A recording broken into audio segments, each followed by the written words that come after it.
और अब आपको सीधा लिए चलेंगे न्यूज रूम, जहां पर मेरी सहयोगी जया और अवधेश जी मौजूद है, जो कि आपको तमाम बड़ी खबरें दिखाएंगे सिर्फ 60 सेकंड। शुक्रिया हर्षा। तो राजस्थान के लिए चुनाव प्रचार का आज आखिरी दिन है। शाम 6 बजे तक चुनाव प्रचार का शोर थम जाएगा और उससे पहले तमाम पार्टियां आज अपनी ताकत झोंकती हुई दिखाई देंगी। राजस्थान के रण में बीजेपी और कांग्रेस दोनों के ही दिग्गजों ने पिछले कई दिनों से दम लगा रखा है। आज प्रचार का आखिरी दिन है, इसलिए सभी राजनीतिक दलों ने आज पूरी ताकत झोंक दी। पीएम मोदी आज राजस्थान में होंगे। पीएम राजसमंद के देवगढ़ में दोपहर 1 बजे सभा करेंगे। वहीं गृह मंत्री अमित शाह दोपहर 11 बजे जयपुर में प्रेस कॉन्फ्रेंस करेंगे। दोपहर 1 बजे चित्तौड़गढ़ के निम्बाहेड़ा में अमित शाह का रोड शो भी है। दोपहर 2:30 पर अमित शाह नाथद्वार में रोड शो करेंगे। शाम 4 बजे अमित शाह श्रीनाथ जी मंदिर में दर्शन पूजन करेंगे। प्रचार के आखिरी दिन रक्षा मंत्री राजनाथ सिंह दोपहर 12 बजे भीलवाड़ा के सहारा में रैली करेंगे। दोपहर 3:40 पर राजनाथ सिंह अलवर के लक्ष्मणगढ़ में रैली करेंगे। बीजेपी के दिग्गजों के प्रचार के बीच आज राजस्थान के सीएम अशोक गहलोत सुबह 9:30 बजे प्रेस कॉन्फ्रेंस करेंगे। गहलोत प्रचार के आखिरी दिन जोधपुर में रहेंगे। गहलोत सुबह 11 बजे जोधपुर के सूरसागर, दोपहर 12 बजे रामदेव चौक, दोपहर 2:30 बजे बाबरी चौराहा और शाम 4 बजे धानमंडी में प्रचार करेंगे। विधानसभा चुनाव को लेकर तेलंगाना में वैसी धुआंधार प्रचार कर रहे हैं। हैदराबाद में उनका एक अलग रंग ही देखने को मिला। 9 साल से हैदराबाद में फिसाद नहीं हुआ। मेरे अजीज दोस्तों और बुजुर्गों, यही दुश्मनी है मजलिस इत्तेहादुल मुस्लिमीन से कि हम यहाँ पर हिंदू मुसलमान के फसाद होने नहीं दे रहे। हम तेलंगाना के नामपल्ली इलाके में प्रचार करने पहुंचे ओवैसी ने कुछ इसी तरह धार्मिक सद्भाव की बातें कर मुस्लिमों के साथ साथ दूसरे समुदाय के लोगों को भी साधने की कोशिश की। पिछले महीने ईद मिलादुन नबी का जुलूस और गणेश विसर्जन का जुलूस एक ही दिन आया, तो मैं सलाम करता हूं तमाम लोगों को और मजलिस के जिम्मेदारों को कि फैसला लिया गया कि मीलाद का जुलूस 2 दिन के बाद निकाला जाएगा, मगर हमारे हिंदू भाई अपना गणेश का जुलूस निकाल सकते हैं। ओवैसी ने हैदराबाद के लोगों से कहा कि आप लोगों ने हमेशा AIMIM और मजलिस को जीत दी है। आप लोगों को कभी भी इसको कमजोर नहीं होने देना है। तेलंगाना में 30 नवंबर को मतदान होना है। शिवराज सिंह चौहान ने राहुल गांधी पर जमकर हमला बोला और उन्हें राष्ट्रीय शर्म बता दिया। उसके साथ ही प्रधानमंत्री नरेंद्र मोदी को उन्होंने देश का गौरव बताया है। मध्य प्रदेश के मुख्यमंत्री शिवराज सिंह चौहान ने राहुल गांधी को राष्ट्रीय शर्म और पीएम मोदी को देश का गौरव बताया। राजस्थान में एक चुनावी सभा को संबोधित करते हुए उन्होंने प्रियंका गांधी को भी नहीं बख्शा। साथ ही गहलोत राज में राजस्थान को देश का कलंक बताया। भारत की हार पर यहाँ हमारे रोहित शर्मा और देश भर के लाखों करोड़ों लोगों की आंखों में आंसू थे। राहुल गांधी अंदर से गदगदाए, उन्होंने अच्छा हो गया, मोदी गए, हार गए, अब मुझे कहने का मौका मिल जाएगा। राष्ट्रीय शर्म है राहुल गांधी, राष्ट्रीय शर्म। शिवराज ने कांग्रेस नेताओं पर झूठे वादे करने और कांग्रेस सरकार पर वादे नहीं पूरा करने का आरोप लगाया। उन्होंने कहा कि हमने वादा पूरा किया, इसलिए MP में 4 बार सत्ता में रहे। कांग्रेस साफ हो गई क्योंकि कांग्रेस झूठी पार्टी है। ये दोनों भाई बहन आते राहुल और प्रियंका रोज पानी पी पी के झूठ बोलते हैं। वर्ल्ड कप में भारत की शिकस्त के बाद राजनेताओं में एक दूसरे पर ठीकरा फोड़ने की होड़ लगी हुई है। पहले राहुल गांधी ने अजीबोगरीब बयान दिया, अब उसी अंदाज में असम के मुख्यमंत्री हेमंत बिस्वा शर्मा ने जवाब दे दिया है। ये तो वो दिन इंदिरा गांधी का जन्मदिन था। BCCI ने गलत दिन में फाइनल किया। वो तो करना ही नहीं सही है। इंदिरा गांधी का जन्मदिन से अगर वर्ल्ड कप का फाइनल होगा तब तो गड़बड़ी होने वाला ही था। मैदान खेल का था, लेकिन उसकी प्रतिक्रिया राजनीतिक गलियारों में सुनाई दे रही है। राहुल गांधी ने हार का ठीकरा पीएम मोदी पर फोड़ा तो बीजेपी ने उन्हें चौतरफा घेर लिया। ताजा बयान असम के CM की तरफ से आया है। BCCI को आगे पीछे सोचना चाहिए। कोई गांधी फैमिली का जन्मदिन का दिन में कोई भी फाइनल नहीं करना चाहिए। हिमंता ने नाम किसी का नहीं लिया, लेकिन जिस दिन फाइनल खेला गया उस दिन गांधी परिवार के सदस्य सोनिया गांधी का जन्मदिन था। इसलिए कयास यही लगाए जा रहे हैं कि हिमंता ने राहुल को उन्हीं की भाषा में जवाब दिया है। हिमंता ने हैदराबाद का नाम बदलने का भी ऐलान कर दिया है। CM हेमंता ने कहा है कि तेलंगाना की लड़ाई राष्ट्रवाद और परिवारवाद के बीच है।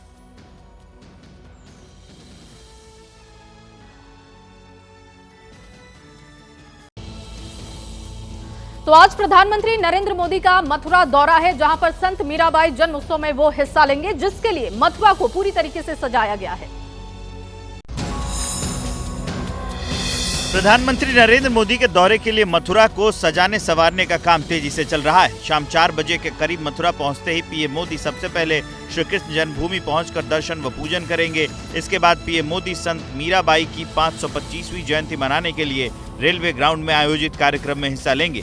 इस मौके पर प्रधानमंत्री संत मीराबाई के सम्मान में एक स्मारक टिकट और सिक्का भी जारी करेंगे। प्रधानमंत्री इस मौके पर आयोजित होने वाले सांस्कृतिक कार्यक्रमों में भी शामिल होंगे। इस साल क्योंकि माननीय प्रधानमंत्री जी का भी आगमन है, तो उसको देखते हुए हम लोग सिक्योरिटी रीजंस की वजह से भी उसमें अगर कुछ संशोधन करना होगा वो करेंगे, लेकिन जो हमारे श्रद्धालु आ रहे हैं उनकी सुविधा को इसमें किसी भी प्रकार का कोई प्रॉब्लम नहीं होगी। ये कार्यक्रम संत मीराबाई की स्मृति में पूरे साल चलने वाले कार्यक्रमों की शुरुआत के प्रतीक होंगे। मीराबाई भगवान कृष्ण के लिए अपनी भक्ति के लिए विख्यात हैं। उन्होंने कई भजनों और छंदों की रचना की जो आज भी लोकप्रिय हैं। इस मौके पर मुख्यमंत्री योगी आदित्यनाथ और उनके कई मंत्री भी उपस्थित रहेंगे। महाराष्ट्र में मराठी प्राइड का मुद्दा बार बार उठता रहता है। इस बार ये मुद्दा उठा है सुप्रीम कोर्ट के आदेश को लेकर, जिसमें एमएनएस भी कूद पड़ी है। क्या है पूरा मामला, ये रिपोर्ट देखिए।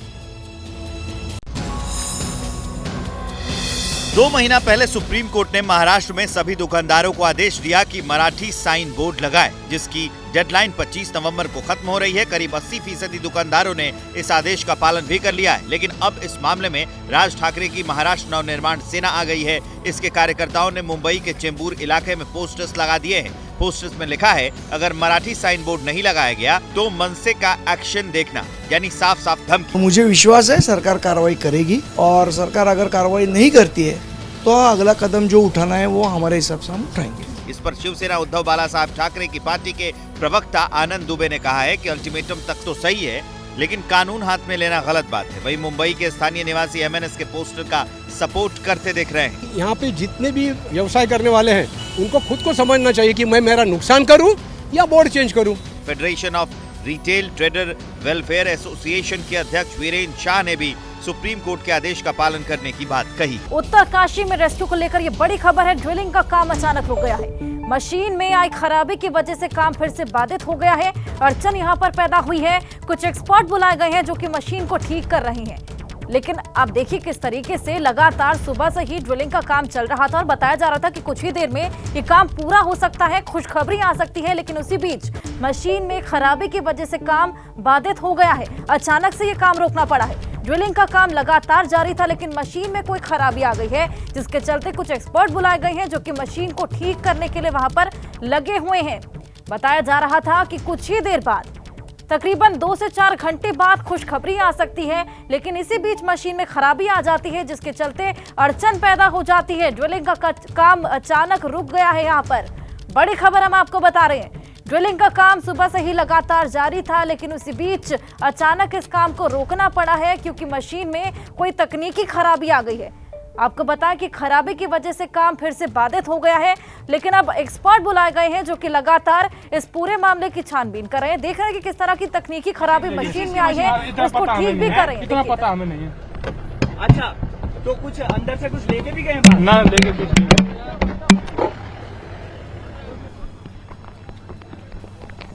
तो देखिए किस तरीके से टेक्निकल फॉल्ट यहाँ पर मशीन में हुआ है, जिसके चलते ये काम को रोकना पड़ा है। अब देखना होगा कि कितने देर की बात है, क्या कुछ तकनीकी खराबी आई है, कितनी बड़ी तकनीकी ये खराबी है। लगातार एक्सपर्ट्स वहां पर लगे हुए हैं, इस खराबी को एनालाइज कर रहे हैं। मशीन में ये खराबी आई, आपको बताएं कि इस मशीन में खराबी के चलते काम फिर से बाधित हो गया है।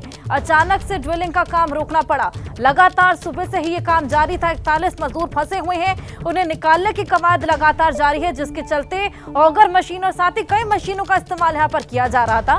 विदेशों से ये मशीन मंगाई गई थी। ड्रिलिंग का काम लेकिन यहाँ पर अचानक रोकना पड़ा है। सुबह से ही जारी था। बताया जा रहा है कि टेक्निकल फॉल्ट, कोई टेक्निकल खराबी हुई है, जिसके चलते यहाँ पर काम फिर से बाधित हो गया। पल पल की अपडेट्स हम आपको लगातार ही दे रहे हैं। और चलिए इसी बीच एक बड़ी खबर आपको बता दें। पंजाब के कपूरथला में पुलिस से निहक भिड़े। फायरिंग में एक होमगार्ड की मौत हुई है। झड़प में 3 पुलिस वाले जख्मी हुए हैं। गुरुद्वारे पर कब्जे को लेकर यह विवाद हुआ था। घटना कपूरथला के सुल्तानपुर लोधी के गुरुद्वारा श्री अकाल बुंगा की है, जिसके संचालन के कब्जे को लेकर 2 गुटों के बीच टकराव चल रहा था। वहां लगातार तनाव के हालात थे, लिहाजा भारी संख्या में पुलिस बल तैनात किया गया था और इसी बीच अचानक पुलिस और निहंगों के बीच झड़प हो गई। दोनों ओर से फायरिंग हुई है, जिसमें एक होमगार्ड के जवान की मौत हो गई है। आपको बताएं, झड़प में 3 पुलिस वाले घायल भी हुए।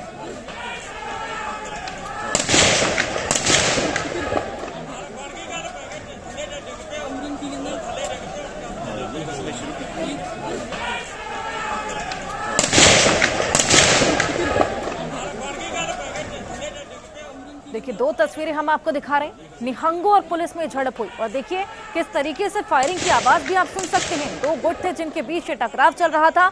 लगातार तनाव के हालात थे, लेकिन भारी संख्या में पुलिस बल वहां पर तैनात था। अचानक पुलिस और निहंगों के बीच झड़प हो जाती है और आप देखिए किस तरीके से दोनों ओर से फायरिंग होती है, जिसमें होमगार्ड के एक जवान की मौत हो गई। 2 तस्वीरें आपकी टीवी स्क्रीन पर।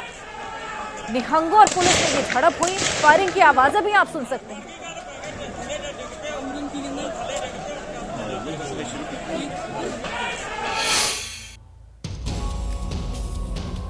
अब वक्त है हमारे स्पेशल सेगमेंट का, जिसके लिए आपको सीधा ले चलेंगे मेरे सहयोगी अवधेश के पास।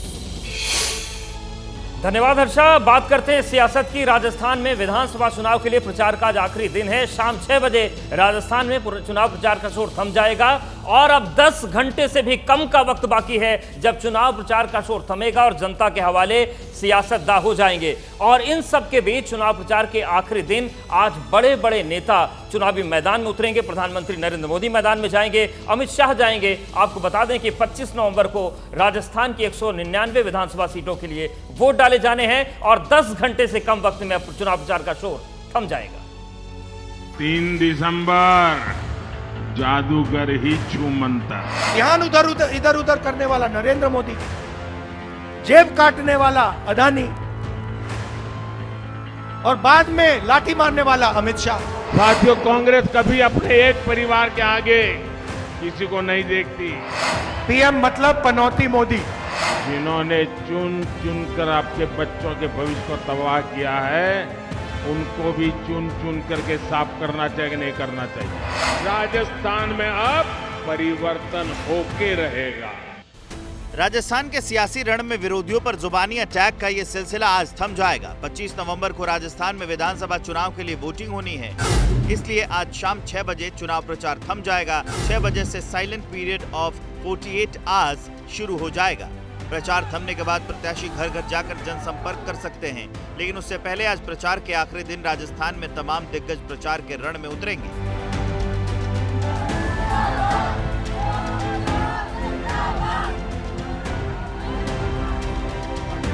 पीएम मोदी आज फिर राजस्थान में होंगे। पीएम राजसमंद के देवगढ़ में दोपहर 1 बजे सभा करेंगे। प्रचार के आखिरी चरण में पीएम मोदी गहलोत सरकार पर जमकर अटैक कर रहे हैं।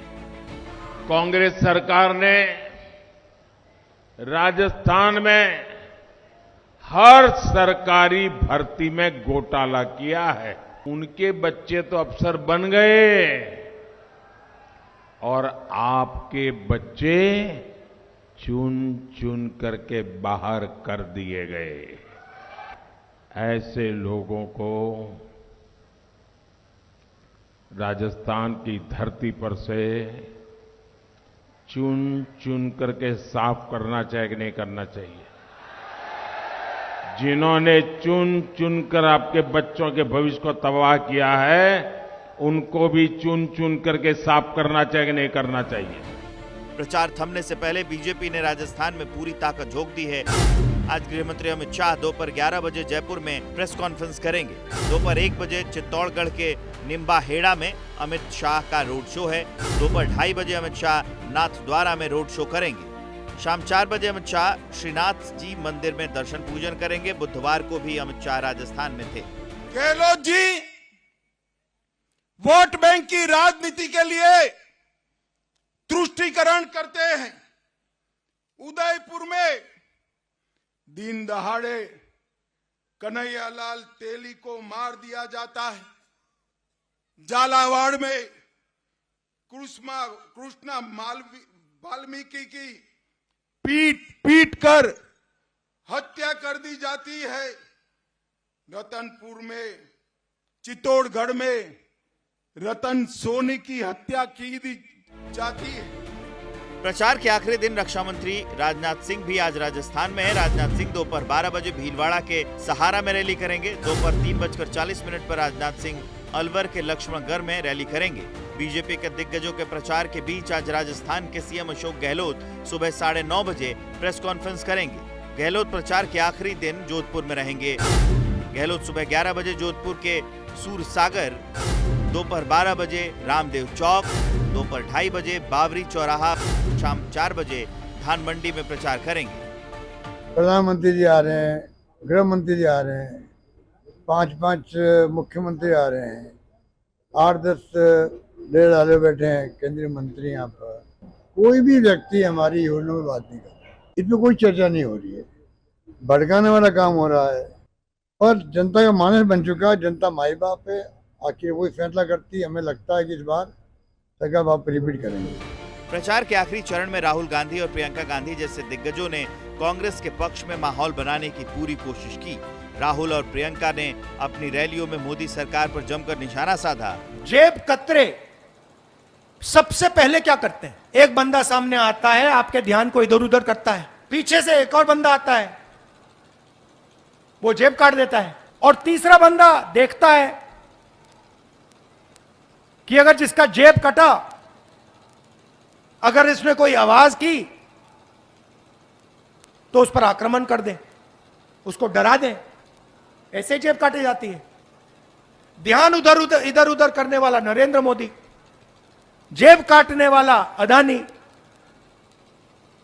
और बाद में लाठी मारने वाला अमित शाह। जो केंद्र सरकार ने महंगाई जो बढ़ाई हुई है, जीएसटी का जो टैक्स है वो कहां जाता है? वो प्रदेश की सरकार के पास नहीं जाता बहनों भाइयों, वो प्रदेश की सरकार के पास नहीं जाता है, वो आपके पैसे हैं। वो केंद्र की सरकार, मोदी जी की जो सरकार है, उसके पास वो टैक्स जाता है। हम सोचे कि ठीक है टैक्स जा रहा है, हमारे पैसे जा रहे हैं थोड़े अधिक, तो कम से कम आपको ये नहीं लगता कि उस टैक्स से वो जो पैसे हैं उससे आपके लिए काम होना चाहिए? इन दिग्गजों के बीच प्रचार के आखिरी दिन महाराष्ट्र के सीएम एकनाथ शिंदे भी आज राजस्थान में होंगे। एकनाथ शिंदे शिवसेना के बैनर तले चुनाव लड़ रहे राजेंद्र गुढ़ा के लिए प्रचार करेंगे। उत्तरकाशी रेस्क्यू ऑपरेशन पर सूत्रों के मुताबिक इस वक्त की बड़ी खबर आपको बता दें, पाइप का अगला हिस्सा सरिया से टकराया है, जिसके चलते पाइप के अगले हिस्से को काटा जाएगा। गैस कटर का इस्तेमाल किया जाएगा और इस पाइप को काटा जाएगा। साथ ही आपको बताएं कि इसी कारण फिलहाल टनल में पाइप डालने की प्रक्रिया को रोक दिया गया है, जिसकी वजह से अड़चन पैदा हुई थी। टनल में पाइप डालने की प्रक्रिया फिलहाल रुकी हुई है क्योंकि गैस कटर से पाइप को काटना पड़ेगा। पाइप के अगले हिस्से को काटा जाएगा क्योंकि पाइप का अगला हिस्सा सरिया से टकरा रहा है। बड़ी खबर हम आपको दे रहे हैं। लगातार सुबह से ड्रिलिंग का काम जारी था, लेकिन उसी बीच एक अड़चन पैदा होती है, जिसके चलते यहाँ पर थोड़ी देर के लिए काम को रोकना पड़ा है। हमारे साथ उत्तरकाशी से 3 सहयोगी हमारे मौजूद हैं, दीपक रावत, अंकित गुप्ता और साथ ही संजय त्रिपाठी। सबसे पहले तो मैं दीपक रावत से पूछना चाहूंगी, दीपक, क्या ऑगर मशीन में भी कोई टेक्निकल फॉल्ट आया है?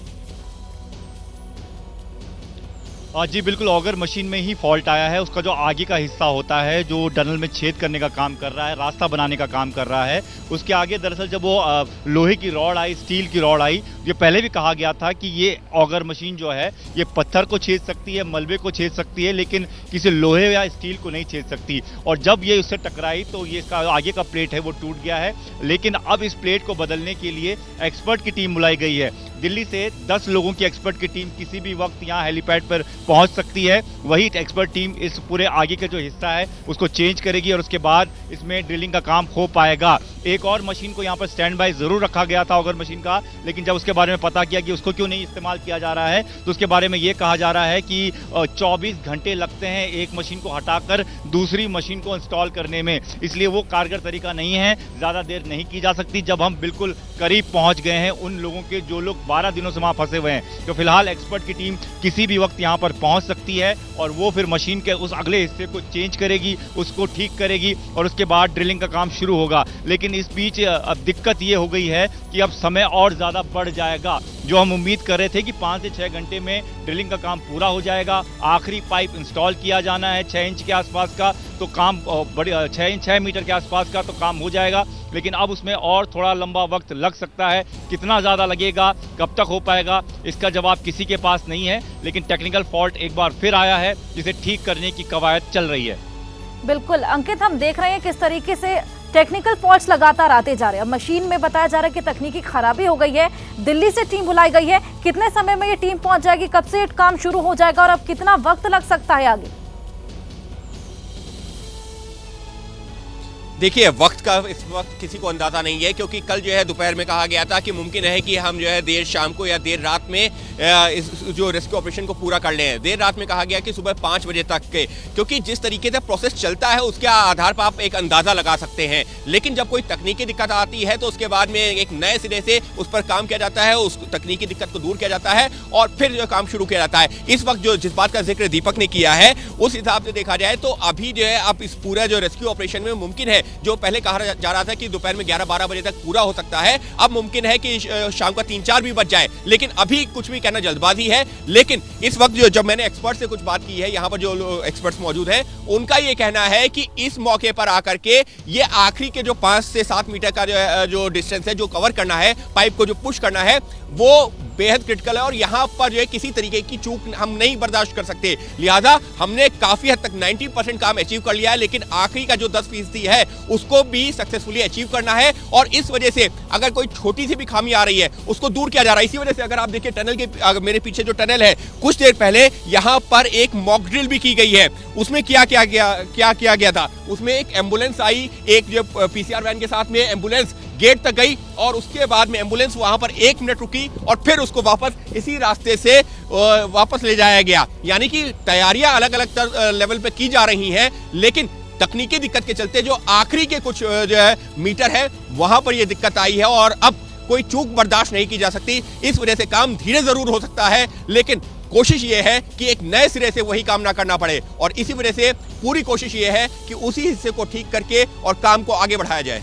जी बिल्कुल बिल्कुल। संजय, आपके पास आएंगे। हमने देखा आपने पूरे इंतजाम दिखाए थे हॉस्पिटल्स में, लेकिन अब जैसे कि अड़चन पैदा हो गई है, समय थोड़ा सा और ज्यादा लगेगा। मॉकड्रिल भी वहां पर की गई थी, तो क्या अभी सभी सुविधाएं स्टैंड बाय पर हैं?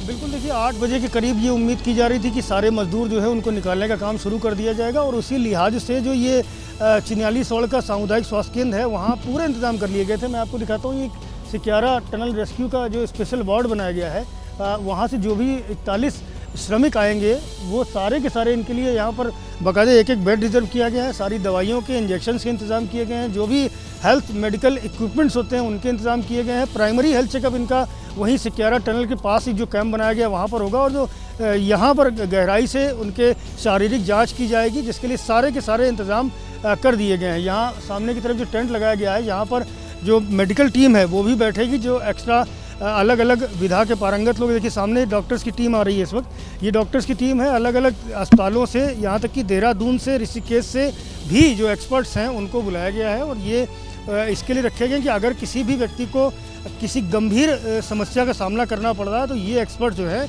वो उससे निपट सकेंगे। तो आप देख सकते हैं तस्वीरों में साफ तौर पर ये सारी की सारी जो मेडिकल टीम है वो इस वक्त लगातार यहाँ पर मौजूद है, क्योंकि उम्मीद की जा रही थी 9 बजे के आसपास ये जो श्रमिक हैं वो यहाँ आना शुरू कर देंगे। और वार्ड के भीतर देखिए सारे के सारे प्रवेश कर रहे हैं। फिर से एक बार इंस्पेक्शन हो रहा है कि अंदर जो इंतजाम किए गए हैं वो पूरी तरह चाक चौबंद है या नहीं। मैं अपने कैमरामैन फैसल से कहूँगा कि दिखा सकें भीतर की तस्वीर। तो अंदर बेड लगे हुए हैं, हालांकि रात में मैं गया था इस पूरे वार्ड में और देखा था तो काफ़ी बेहतर इंतजाम किए गए हैं। बाकायदे सारे जो हेल्थ इक्विपमेंट्स हैं, सारे मॉनिटर्स हैं, ऑक्सीजन सिलेंडर हैं, दवाइयाँ हैं, इंजेक्शन हैं, उन सब के इंतजाम किए गए हैं। ये भी तय किया गया है कि अगर कोई मरीज ऐसा होता है जो बहुत ही ज़्यादा गंभीर अवस्था में यहाँ पर आता है, जिसका उपचार यहाँ पर संभव नहीं हो सकता है, तो उसके लिए ये इंतज़ाम किया गया कि चिन्याली सौड़ की जो हवाई पट्टी है, जो मेरे ठीक पीछे जो बड़ी सी इमारत है, उस इमारत के पीछे चिन्याली सौड़ की हवाई पट्टी है और उस हवाई पट्टी से जो एयर सर्विसेज हैं उनको भी आगाह किया गया है, चेताया गया है कि अगर ज़रूरत पड़ती है किसी भी मरीज़ को यहाँ से ले जाने की तो सारी की सारी तैयारियाँ मुस्तैद कर रखी गई हैं। ऋषिकेश एम्स में भी इंतज़ाम किए गए हैं कि अगर कोई मज़दूर गंभीर रूप से पीड़ित होता है, परेशान होता है, उसकी तबीयत, उसको उपचार यहाँ नहीं मिल सकता है तो उसको बाकायदे एयरलिफ्ट भी यहाँ से किए जाने की तैयारी है। तो देख सकते हैं साफ तौर पर जो डॉक्टर्स की टीम है यहाँ पर लगातार मुस्तैद है, लगातार यहाँ पर इंस्पेक्शंस हो रहे हैं, देखे जा रहे हैं कि जो सुविधाएँ दी गई हैं, जो इंतज़ाम किए गए हैं वो पूरी तरह दुरुस्त हैं या नहीं है। अभी हमारे सामने ही पूरी एक मेडिकल टीम गई है और आज इस अस्पताल की भी जो सामुदायिक स्वास्थ्य केंद्र है चिन्यालीसोल का, उस अस्पताल में आज रूटीन हेल्थ पेशेंट्स को अटेंड नहीं किया जाएगा। केवल गंभीर जो मरीज होंगे चिन्यालीसोल उसके आसपास के रहने वाले, उन लोगों को ही यहाँ पर ट्रीटमेंट दिया जाएगा, क्योंकि आज ये जो पूरा अस्पताल है, यहाँ का पूरा जो स्टाफ है, वो सारे के सारे 41 श्रमिकों के ट्रीटमेंट के लिए, उनके उपचार के लिए एक तरीके से रिजर्व किया गया। और यहीं का नहीं बल्कि आसपास के भी कई जो अस्पताल हैं उनके भी बड़े डॉक्टर्स को, उनके भी एक्सपर्ट्स को यहाँ पर बुलाया गया है। अलग अलग दिक्कतों से जुड़े हुए जो बीमारियाँ होती हैं उनसे जुड़े हुए जो एक्सपर्ट्स हैं वो यहाँ पर लाए गए हैं, और सारे के सारे जो इंतज़ाम है पूरी तरह तैयार है। बस जब ये रेस्क्यू ऑपरेशन ख़त्म होगा और जो श्रमिकों को लाने का काम शुरू होगा तो उसके बाद यहाँ सारी जो तैयारियां हैं वो मुकम्मल हो चुकी हैं, और उसके बाद जिस तरह की जैसी आवश्यकता होती है वैसा उसको ट्रीटमेंट दिया जाएगा।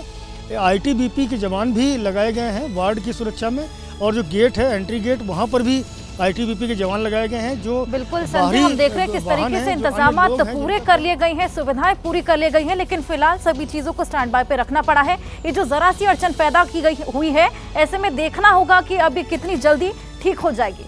आप सभी का शुक्रिया, सभी सहयोगियों का तमाम जानकारी के लिए बहुत बहुत शुक्रिया।